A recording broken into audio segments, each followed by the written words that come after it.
Assalamualaikum warahmatullahi wabarakatuh. Perkenalkan nama saya Agustina Diva dengan NPM 2210010439 dari kelas 5 ATR Kuliah Banjarbaru.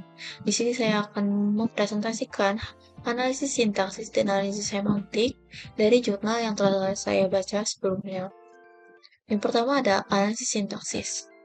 Pengertiannya, analisis sintaksis adalah tahap analisis kedua di dalam tahapan analisis, yaitu suatu tahap untuk menyusun dan mengelompokkan token-token yang diperoleh dari tahap analisis leksikal ke dalam suatu hierarki tertentu yang secara keseluruhan mempunyai arti tertentu. Token-token tersebut dikirimkan dalam suatu bentuk pasangan terurut simbol di mana komponen pertama dari pasangan terurut berisi lokasi atau alamat token di dalam tabel simbol, sedangkan komponen keduanya adalah nomor representasi dari token yang bersangkutan. Adapun hasil dari proses ini bisa disebut sebagai pohon sintaks, di mana setiap daun mewakili token, sedangkan simpul lainnya menunjukkan kelompok sintaks tertentu, seperti ekspresi atau perintah. Proses ini menggunakan aturan tata bahasa untuk memastikan struktur program sesuai dengan bahasa pemrograman yang digunakan, karena berfungsi untuk mengenali dan menyusun struktur program. Analisis sintaksis sering disebut juga proses penguraian, dan alat yang melakukannya disebut sebagai parser. Kemudian ada contoh kasusnya. Di sini ada kasus salah sintaks. Dapat dilihat di sini, if x sama dengan 5, print x is 5. Pada penerapan kode dengan bahasa Python, di atas, operator sama dengan ini seharusnya digunakan untuk penugasan, bukanlah perbandingan. Jadi tidak bisa disebut X sama dengan 5. Ini sudah pasti salah. Kemudian ada pun aturan sintaks Python. Itu yang pertama ada blok kode harus diindentasi. Apa itu indentasi? Indentasi adalah penambahan spasi atau tab di awal baris kode untuk menunjukkan bahwa baris tersebut berada dalam sebuah blok atau bagian tertentu dari program. Indentasi digunakan untuk mengorganisasi kode agar lebih rapi dan mudah dibaca. Dalam Python, indentasi bukan hanya untuk estetika, tapi juga wajib digunakan untuk menunjukkan struktur blok kode. Misalnya, indentasi digunakan untuk menentukan bagian mana yang termasuk dalam kondisi if, for, while, fungsi, atau blok lainnya. Dikarenakan Python tidak menggunakan tanda kurung kurawal, makanya sebagai gantinya Python menggunakan indentasi untuk mengelompokkan baris-baris kode yang tergabung dalam satu blok.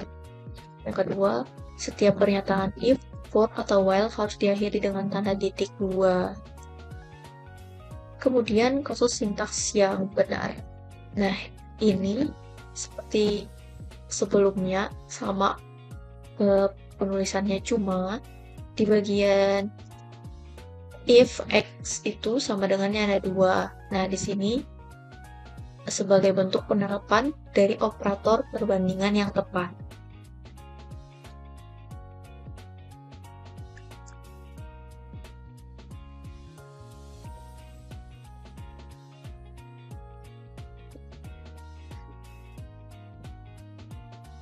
Kemudian adapun analisis semantik. Analisis semantik ada bagian dari kompilator yang menghasilkan kode perantara dan berfungsi untuk menemukan kesalahan non-sintaksis dengan memeriksa jenis dan deklarasi pengenal. Proses ini memastikan program memenuhi aturan konteks bahasa pemrograman, seperti validitas dan visibilitas, pengenal atau identifier. Tujuan analisis semantik adalah memastikan konsistensi tipe data dan inisialisasi variabel, sehingga tidak ada operasi pada tipe yang tidak kompatibel dan mencegah penggunaan variabel yang belum diinisialisasi, dan ini membantu menjaga logika program tetap benar saat dijalankan. Artinya, analisis semantik berkaitan dengan makna kode program. Meski sintaks sudah benar, program bisa saja tidak masuk akal atau tidak sesuai dengan logika.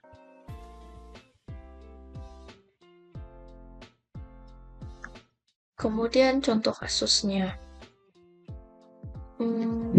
Salah satu contoh kasus salah dalam semantik yaitu eh, di sini ada X sama dengan titik koma 2 10 Y sama dengan X ditambah 5. Sebenarnya ini itu sintaksnya udah valid, tetapi tipe data X di sini itu adalah string, sedangkan 5 adalah integer, sehingga tidak bisa dijumlahkan.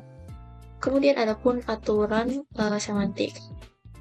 Operasi harus sesuai dengan tipe data yang digunakan. Artinya, operasi hanya bisa terjadi jika kedua angka, misalnya contohnya seperti penjumlahan, kedua angka akan bisa dilakukan operasi perhitungan apabila tipe datanya sama, misalnya sama-sama integer. Kemudian variabel harus diidentifikasikan sebelum digunakan.